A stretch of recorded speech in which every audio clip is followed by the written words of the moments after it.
Hi guys, you're listening to the Lightforge, a podcast about Hearthstone Arena, recorded in front of a live studio audience every Sunday. And today's Sunday. I'm Adwikta, ADWCTA, and my co-host is Merps.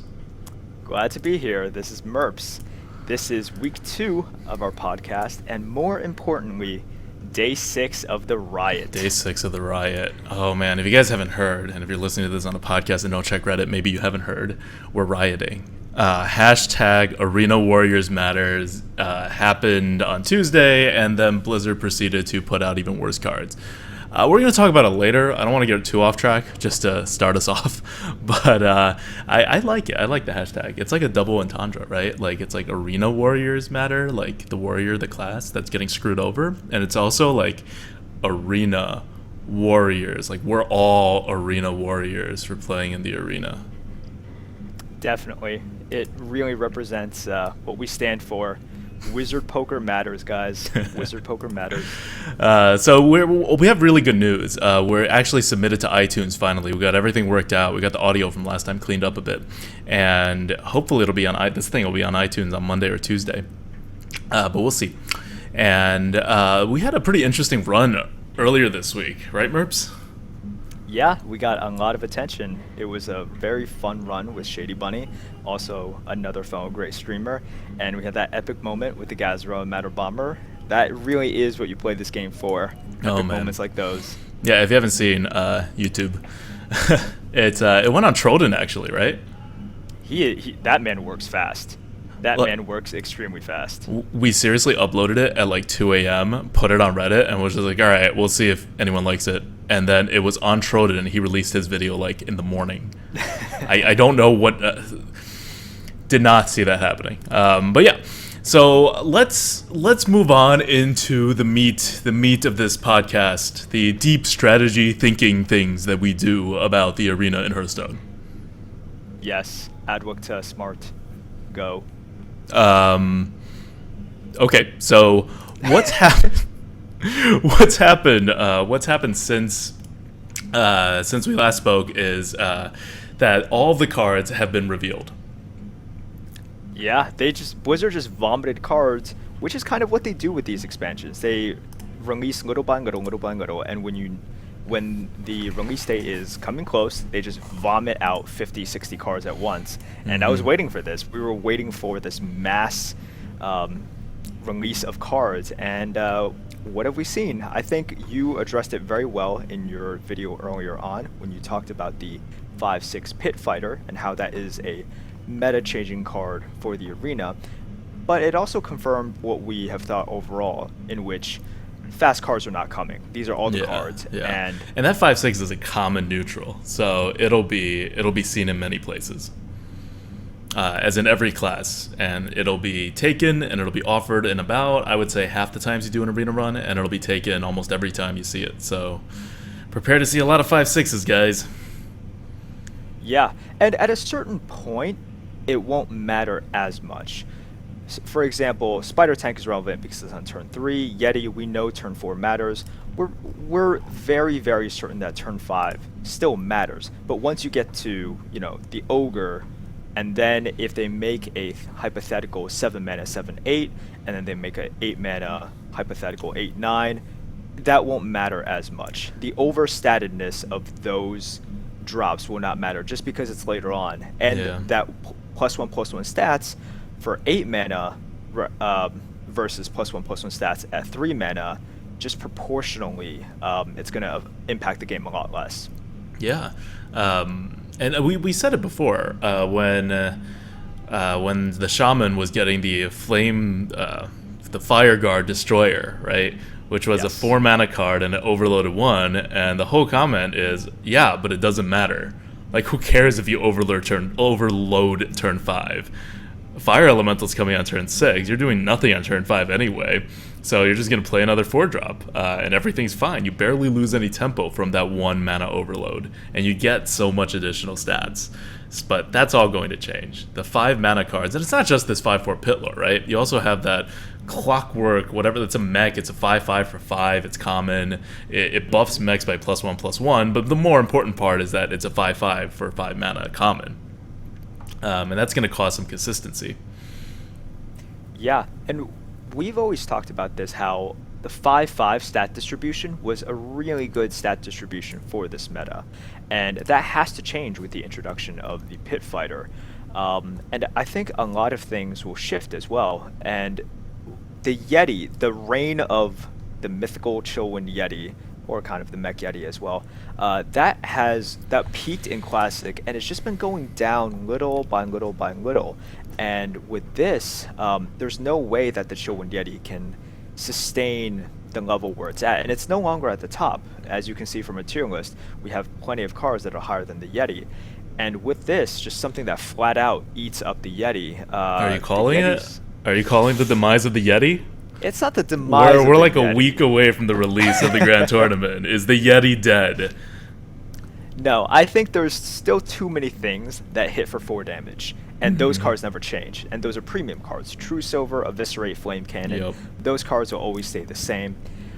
But the Yeti has been slowly getting ticked away, and this is just another thing which is going to chip into the Yeti's dominance. Yeah, so what do you think, right? The Yeti's right now is 70 on the tier list. It's tied with Boulder Fist Ogre. It's tied with Harvest Golem. It's tied with just Stormwind Champion, right? All those other cards that you would normally think of as good. A little above it is a Silverhand Knight. A bit above that are like Zombie Chow and Dark Iron Dwarf, and above that is a Piloted Shredder.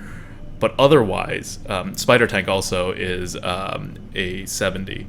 So, and right below that is like a Scarlet Crusader at a 68, like a Mad Bomber at a 66 or something like that. Where do you think the Yeti's going to be when we look at the tier list, let's say a month from now, when the meta's had time to settle? Do you think it'll still be a 70, or do you think it'll be lower? Do you think it'll be higher? I think it'll be lower. And here's the reason I think it'll be lower. Right now, turn 4 and turn 5, that's the break point for when the game kind of really begins. Turn 1, turn 2, turn 3, turn 4, it's about your drops. It's about getting that Chow into Bloodfin Raptor, into Spider Tank, into Chillwind Yeti. After turn 4, because of the weakness right now of 5 drops, it gets a little bit messier on turn 5. Sometimes you only drop a 4, and if you do drop a 5, what are you dropping?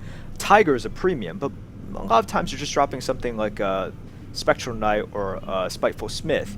So you can see that you only get +1 stat there, so really the ramp ends at turn 4, and that's why the Yeti is very dominant. And at turn 4, that's when you drop really just 1. On turn 5, it's not that uncommon to see a 2 mana plus a 3 mana card. And the Spiteful Smith and the Tiger and the Spectrum, they all have the same stats. It's just distributed differently so that the 4/6 can't actually eat the Yeti.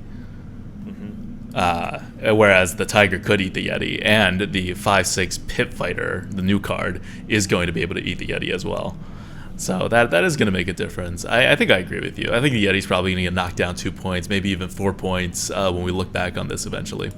And that's partly because when the overall meta kind of slows down, when you have all these 5 drops and people take these 5 drops and they play a little slower in the game, the 4 drops matter less. Right now you drop a 4 even in the late game, you think that's pretty good, right? Like, I'll be able to kill more than half of his minions. What happens when that's no longer as true? What happens when much more what's happening is you're afraid. You drop a 4 and you think, okay, 2s and 3s I got, 4s I probably have, I have a Yeti, but then if he plays a 5 and he has 4 5s, he has 5 5s, I'm screwed, I'm going to get eaten, I'm not even going to trade evenly, I can't just hit it and ping, I can't do anything. It's going to mess with things. Yeah, and I think another important point is just the overall bad quality of cards that have come out.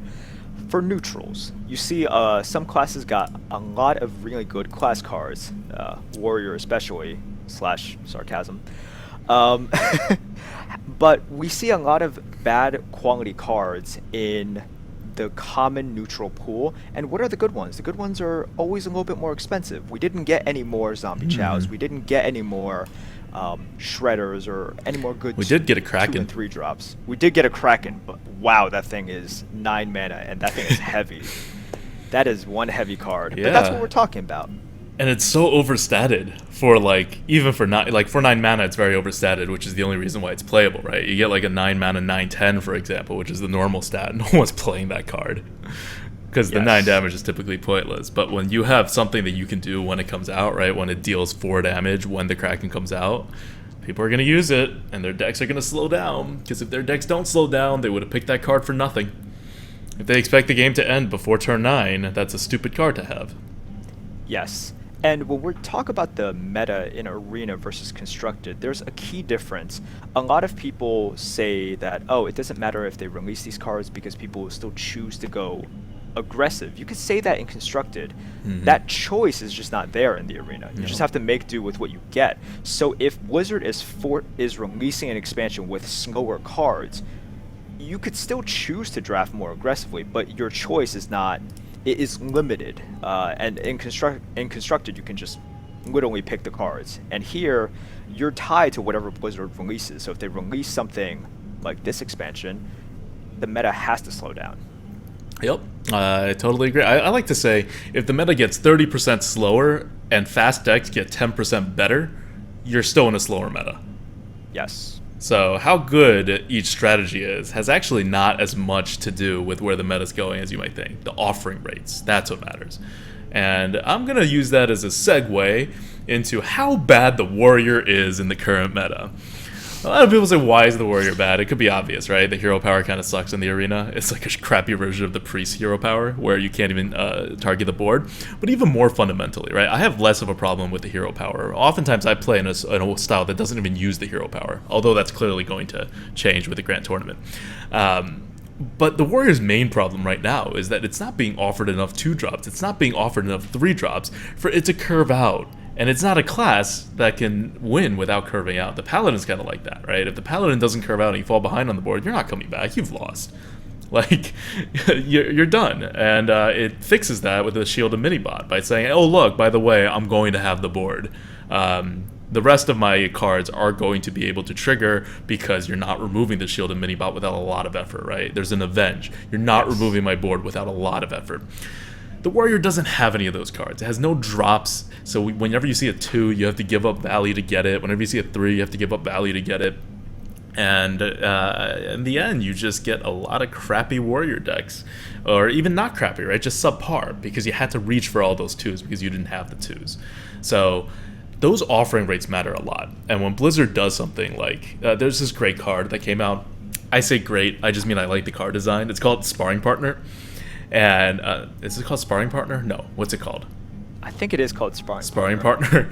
It's a guy, and he's a 3/2 for 2 mana, and he has taunt, and he has a battle cry that says, give someone else taunt. So he like picks up another minion on the board, and if you can pick the opponent's minion or your minion, and that minion also get taunt. So like theoretically they spar, right?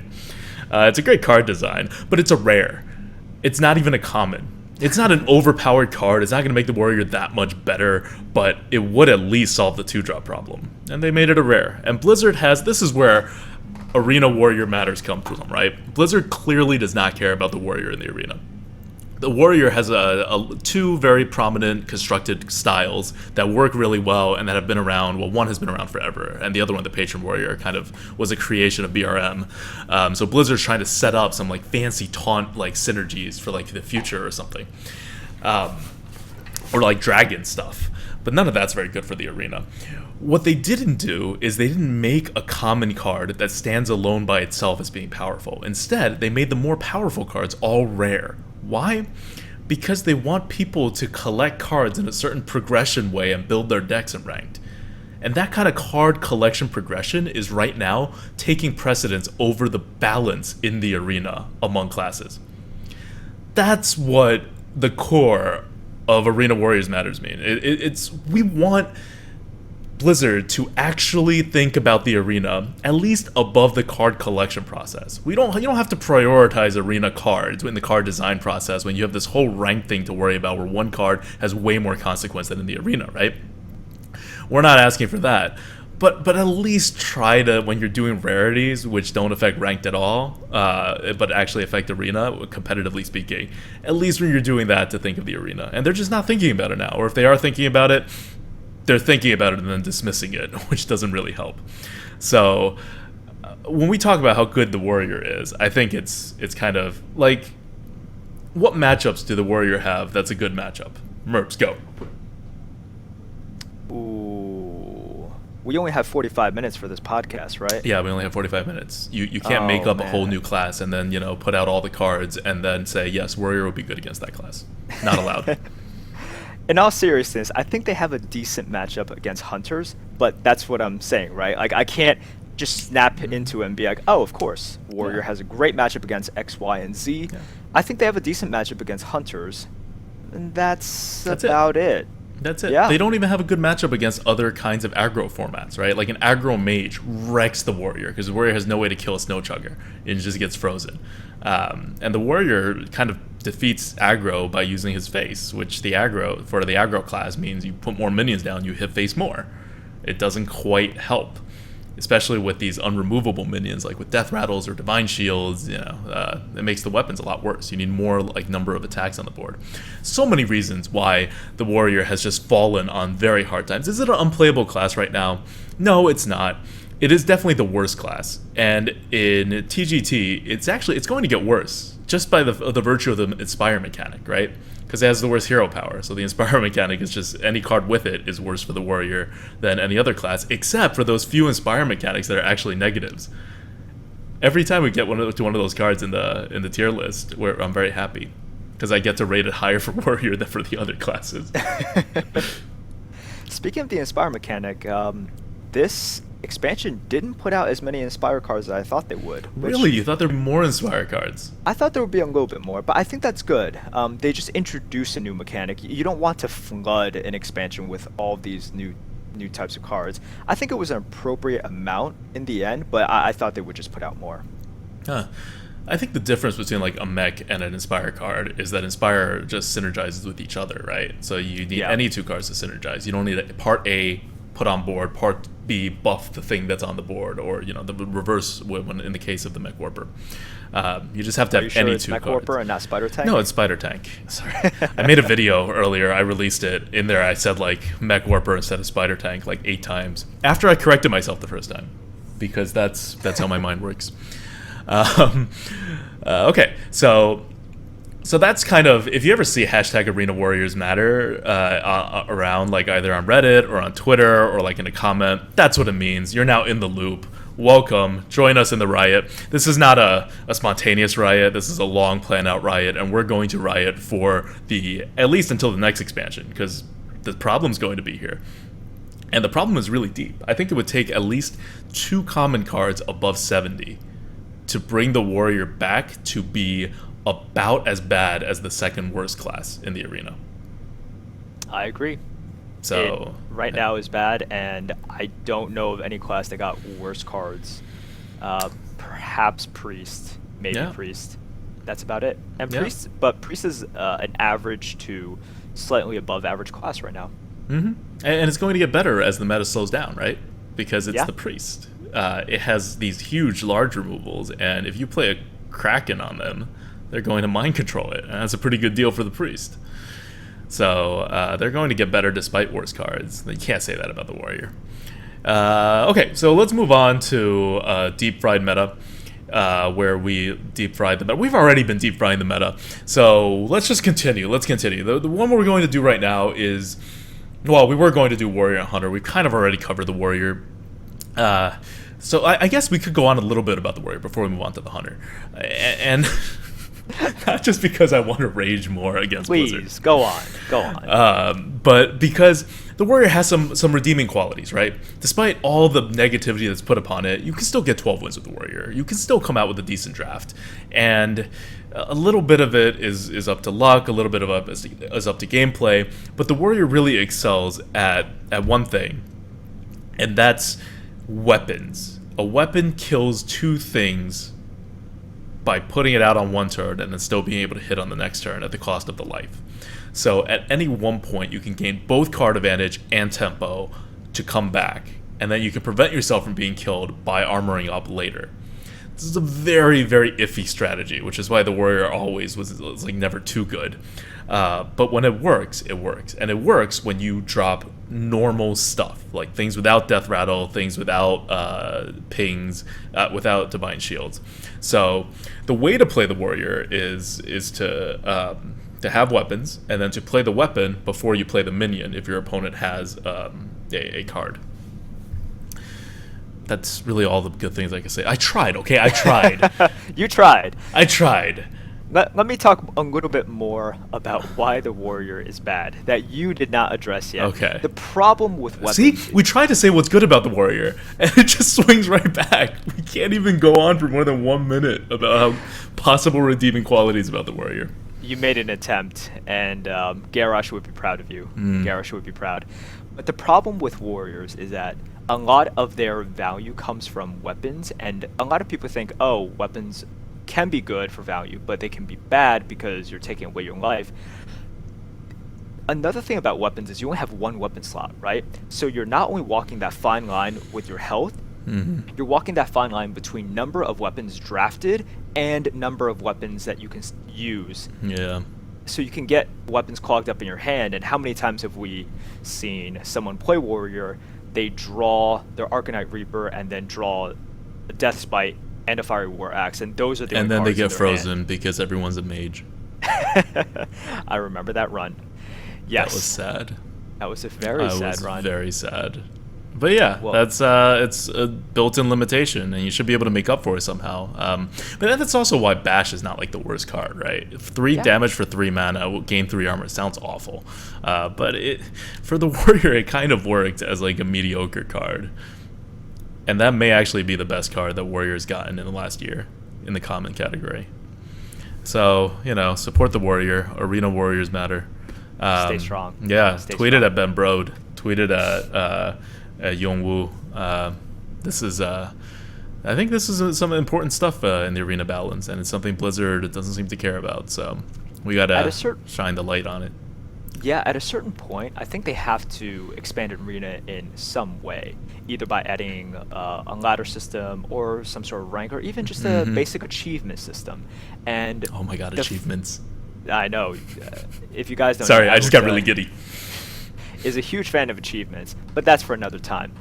Just adding any one of these things, and if they're forward thinking at all, then they should be thinking about not just the cards that they put out, but rarities for these cards as well. And like you said, it doesn't seem like they're thinking of it at all, which is very frustrating and worrisome. Yep. All right, and I think we've talked about the warrior enough. Let's move on to a happier topic. The hunter, the second worst class statistically in the arena. Although it is my third favorite class in the arena, and I think the hunter is a class that is very easy to misplay. But let's talk about the hunter broadly. Hunter is a class that is supposed to be played very aggressively, and it has a conditional hero power. And its hero power is conditional because at the beginning of the game, that is absolutely useless. You do not want to be hero powering in your early turns. It has no board impact, but at the end of the game, if you've played the game correctly as a hunter, and you've put enough pressure on their face and you get them to about 8 HP, you can keep on tapping, keep on applying that pressure, dropping minions, and that hero power becomes basically the strongest hero power in the game. Yeah, so what do you think people are doing wrong with Hunter? I agree with you. Hunter has basically not been anywhere near the bottom of... So I thought Hunter was unplayable in a spot that's actually worse than where the Warrior is now, but probably around where the Warrior will be once TGT comes out in Classic. I thought it was just an unplayable class. But then since Clivezuka has come out, it has really swung the Hunter for me. Like, Hunter is one of my medium kind of classes right now. But the stats don't lie. People do not do well with Hunter. So why do you think that is? We've identified how the Hunter typically plays, so what are people doing wrong? Like, what can people listening to this podcast get to help their Hunter? Sure. With the Hunter, you need to establish early board presence, and what most people get wrong, I find, is making the switch, or flipping the switch, as you call it sometimes, where at a certain point, you're not going to get value out of your cards anymore. You need to set up your win condition to go for their face and tap for the win. And I think the reason people do not perform as well with the Hunter is because the mistakes are more punishing with Hunter. You only have a finite amount of damage with your cards. You're not going to outvalue the mage in the end. You're not going to outvalue the priest. So if you trade poorly, or you don't make the switch when you're supposed to, you make it too early and you just run out of steam, you make it too late and you just don't seize that opportunity, It's not like a mage in which you make a few mistakes before turn 7, but on turn 7 you flame strike, and it's like you didn't make those mistakes at all. It is not like a flame strike. The It, hunter does not play like a flame strike. No, but it's totally true, right? About flipping the switch. And you kind of know it. I think most people know that the hunter needs to flip the switch at some point. But they either go to face too early because they're like, "Oh, I'm a hunter. I'm a face hunter." I see people coin out tap sometimes, yes. like coin out the hero power. That's obviously wrong. But I also see people go for face damage when they could have a positive trade on the board, and they just think that the face damage is worth it. And sometimes it is, but you have to get that sense. And that's very different than how most classes play, right? You have to have a generally very aggro style to have the sense, the hunter sense of when to go face. Especially because the hunter reach, it's not like the rogue reach. It's not like, oh, I get 5, 6, 8 damage this turn. It's 2 damage extra a turn. And so you really have to plan out those 3, 4 turns ahead of time to know what your opponent needs to have in order for you to lose, right? Like, does a taunt stop you? If so, can you like drag this game out a couple more turns while tapping? If he doesn't, he doesn't have any taunts, maybe you're just you're okay committing to the move right there. And it's something that you get with experience, but not normal experience. It's experience playing like hunter, playing like aggro rogue, playing like aggro mage, aggro druid even.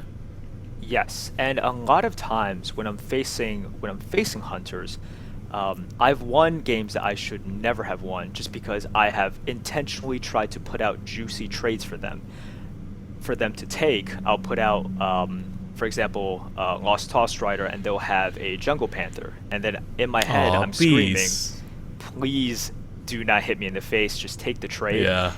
And they take the trades, they keep on trading, and then I draw my heal bot, or I get to turn 7 and I'm able to play my Guardian of Kings, or I just taunt up and I'm able to stabilize and kill them before they kill me.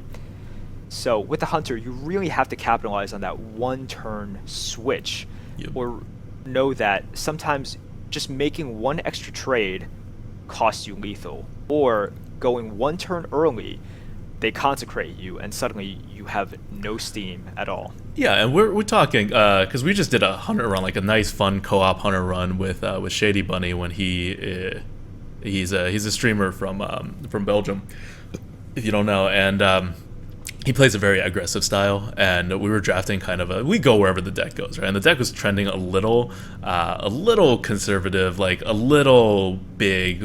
We had a choice, I think. What was that? Like Leper Gnome and. Yeah, so I look back on the draft, and we had, I think, 2 very key picks that we differed. First, it was on pick 8, in which the deck was just kind of your average deck. We did pick a little bit heavier with the Matter Bomber and some other card that I don't remember right now. But the pick at number 8 was between an Animal Companion versus Web Spinner. And Shady wanted the Web Spinner, and you wanted the Animal Companion. I think I was kind of ambivalent towards these 2 picks, and they're both very high value, high tier score cards. You wanted the value of the Animal Companion, and he wanted the mana flexibility of the Web Spinner. And I think either one of these picks would have worked out in the end. It's just based on the way that you play, and because we were kind of going with your drafting style. Yeah, I go where the deck goes. Like, if the deck goes a little bit conservative, like a little bit slow, I'll go slow. Like, I don't care if it's a hunter. I will still go slow. And the deck turned out actually fairly slow, like the way it looked, right? We ended up with a lot of big things that was in our hand. We had that, there was the pick I was thinking was much later, and it was a Leper Gnome or a Silverhand Knight. And we had a slower deck, but we could have used another large minion, and Silverhand Knight is way better than a Leper Gnome. But if you're an aggro player, what are you doing? Like, you are immediately snap picking.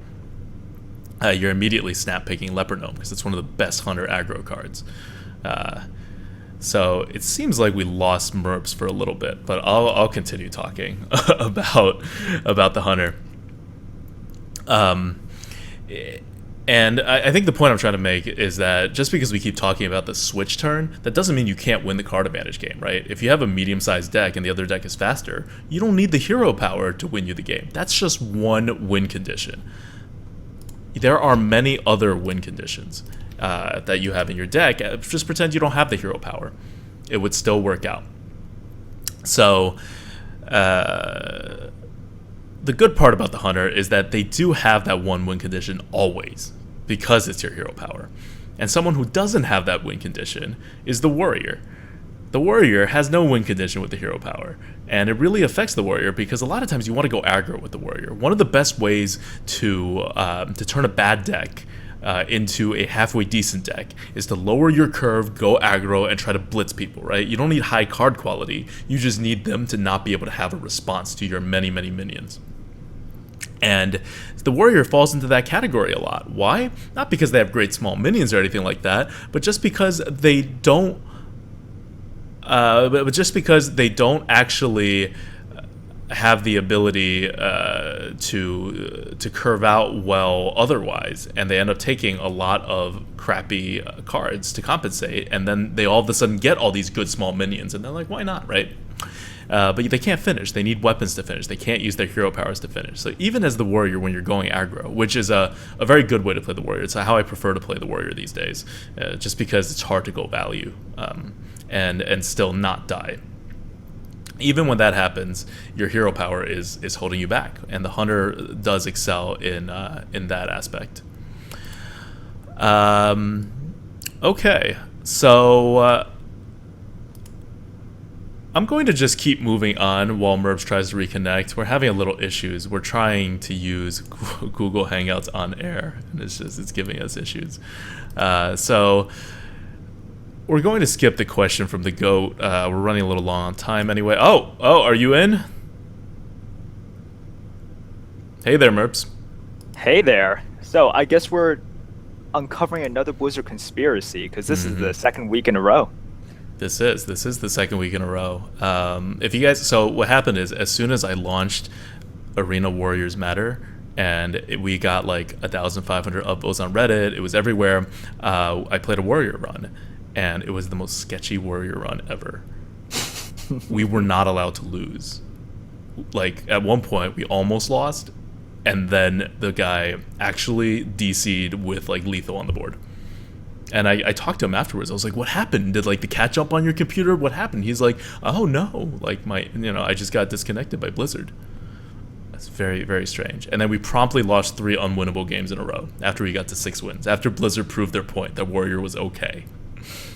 Yeah, I think 6 is the at that point where you're like, okay, it was close, almost. All right, well, let's move on. Question from the GOAT. Question from the GOAT. All right. The question for this week is, if you could create Tavern Brawl for a week, what would you implement? Well, I think the first thing that I would do is I would make it into a very random style. Very random. It's so random that both players have to use Warrior. And it's so random that both players absolutely have to draft an arena deck with Warrior and play against each other. And each deck would be different. You can't make your own deck. I know you typically, sometimes Blizzard makes a deck. So this would be Blizzard basically making a deck for you, maybe using an algorithm like Hearth Arena, just to give 2 people an average arena deck built for the Warrior. And they'll face each other. And so more people will play the Warrior. And it will definitely shed light on the issue. What about you? Wow. I'm apparently hung up on something. No, you know what? What's great about you, Adwokta, how you can just handle a difficult situation and not get frustrated, and just be classy the entire way through. I applaud you. Very good, sir. Very good. I would create probably a much less interesting Tavern Brawl. I do like cross-class pollination, so I think you could create basically you would have neutral cards, and it would randomly assign you class cards from 2 classes. I like that. I like the random aspect of Tavern Brawl. I think if you were to have one of those weeks where you completely construct a deck between 2 classes, I think you can make too many random sick combos. Yeah. So you're just allowed to pull 2. Yes. So, for example, you can pick some neutral cards to put in, and then they randomly assign you 2 class cards from both of those classes, and you just play someone who also gets 2 random classes. It could be like Shaman and Priest, or Warlock and Paladin. I think it would just be a good time. Yeah, you're focused on the fun. I'm focused on the struggle and the suffering, making Yes. people feel the pain. Yes. They probably wouldn't hire me to do tavern brawls.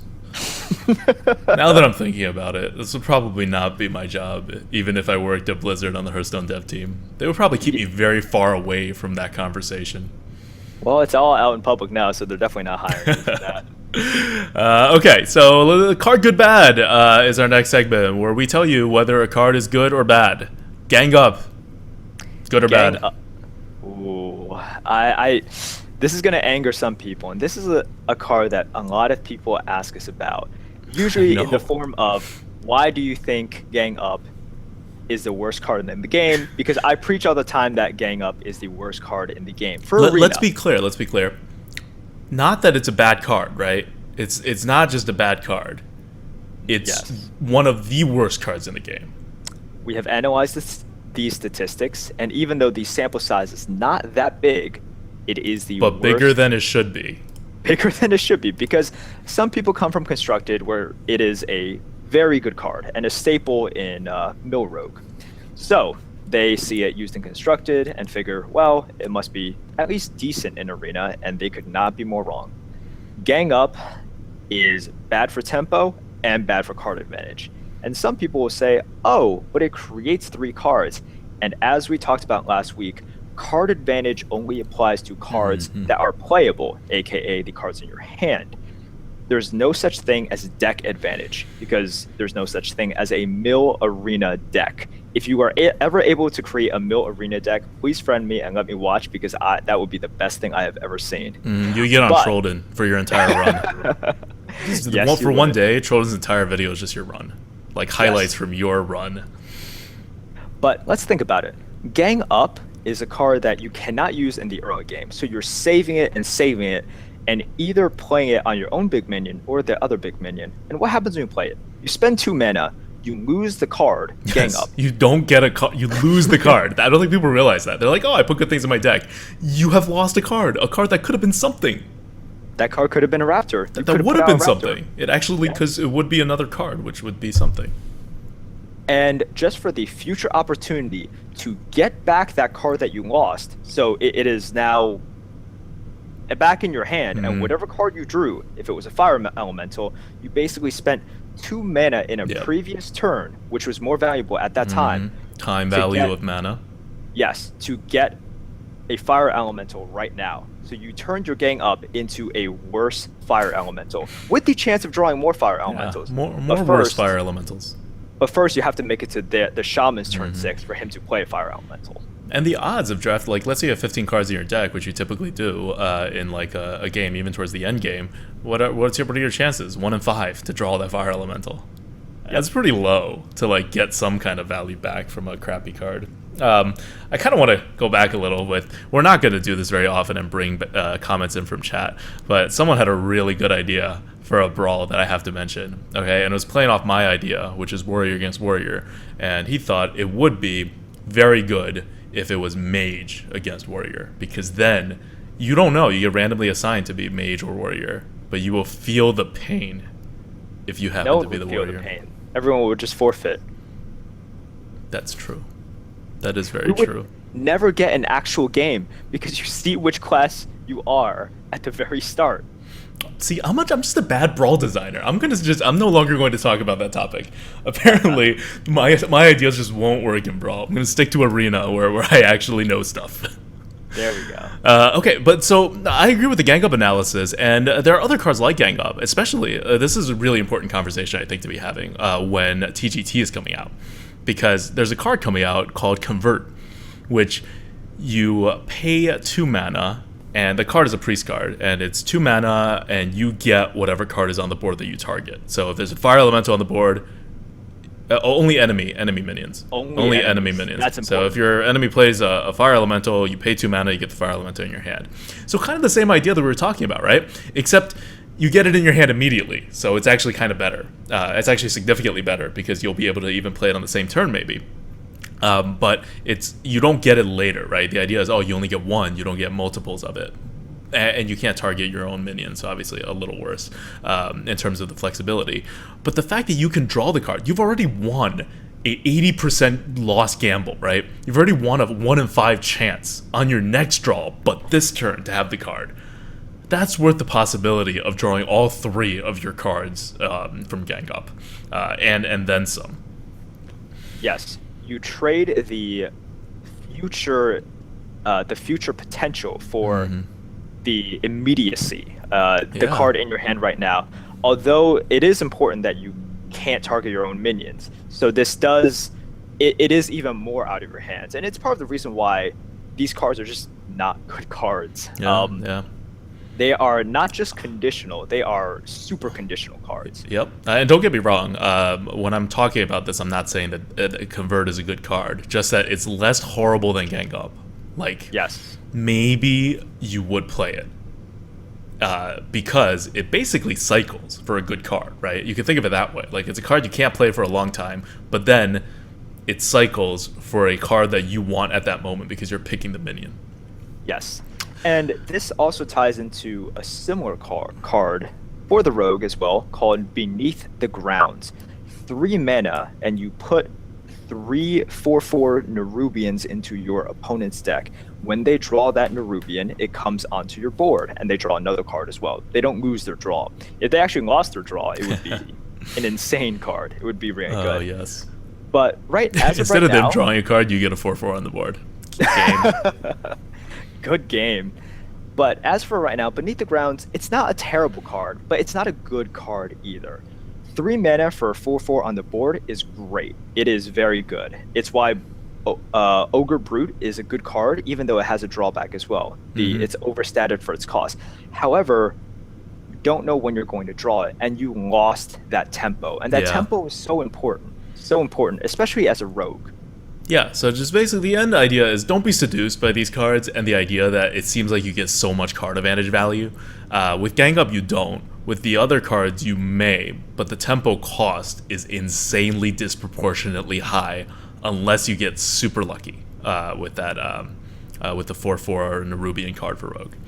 Okay, so we're about to head into the arena coupe, which is the warrior, which is not the warrior. I have it in my head, which is the arena run that we do every Sunday after this educational run. We both try to talk about our strategies with the class that we're playing, and the class this week is Warlock. So we're going to talk a little bit about Warlock now before we end the Lightforge podcast and how we play Warlock in the current meta.